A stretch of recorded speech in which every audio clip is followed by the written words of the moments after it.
залуучууд өсвөр хүүхдүүд хор тодортой гэдэг энд одоо ууж юмжаад хандивын цогцолтой гэдэг монголчууд бас ингээд тий маргуулг угаашах ингээд явж штэ. Яагаад энэ хүмүүс ингэж амьдрах ёстой вэ?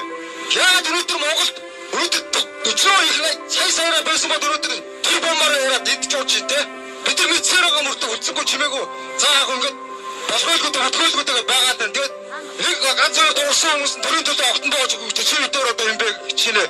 Тэр монголчууд одоо бид нар нэгдэж одоо нийтээрээ энэ тэмцэлтэй үрдэн төртөл эцсийн үрдний явахгүй бид нар Монгол улсын хоромоор үнээр хэцүүдж байна. Үнээр чинь хэрэг салалт болж байгаа олон хүмүүс үнэлж штэ нэгэн төр бодсон тийм штэ. Аяар юм штэ. Яа түрүү Монголын хүмүүс үрдээ. Яа түрүү өнөөдөр атураа боттгүй бэ. Түстэ би Монгол улсын дор байж штэ. Тэгээд зүгээр юм болсон ингээд бодтой онцод явж байгаад баярлалаа. Гэхдээ нэг бас гооч хэлэх гэдэг.